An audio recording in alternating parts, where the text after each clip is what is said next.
જે જામનગરના ઉદ્યોગનગરમાં ભારત સરકારની રાષ્ટ્રીય નમૂના સર્વેક્ષણ કચેરીની ટીમ આવી પહોંચી। આ ટીમ ઉદ્યોગો અને ખાસ કરીને બ્રાસ પોટ્સના ઉદ્યોગના વિકાસનું મૂલ્યાંકન કરવા માટે અહીં આવી છે। આ સર્વેમાં ઉદ્યોગકારો સાથે વાતચીત કરીને તેમના ઉદ્યોગોની તકનીકી વિગતો મેળવવામાં આવશે, તેમજ ઉદ્યોગોમાં આવતી મુશ્કેલીઓ અને વિકાસ માટેની શક્યતાઓને ઓળખવામાં મદદ મળશે। આ સર્વે દ્વારા એકત્રિત કરવામાં આવેલ માહિતી ઉદ્યોગ ક્ષેત્રના વિકાસ માટે નીતિઓ બનાવવામાં मददरूप થશે।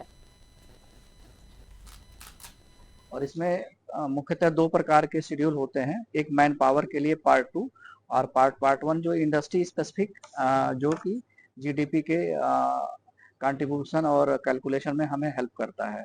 यह हमारे लिए बहुत ही महत्वपूर्ण सर्वे है, जिसके लिए हम लोग रेगुलर बहुत ही मेहनत से और साथ साथ में पूरे इंडस्ट्री के सहयोग से लगातार हम करते रहे हैं और हमें पूरा सहयोग मिला है। इसमें हाई प्रायोरिटी यूनिट भी होती हैं जो लगभग 60 से 70% कंट्रीब्यूशन इसमें देती हैं।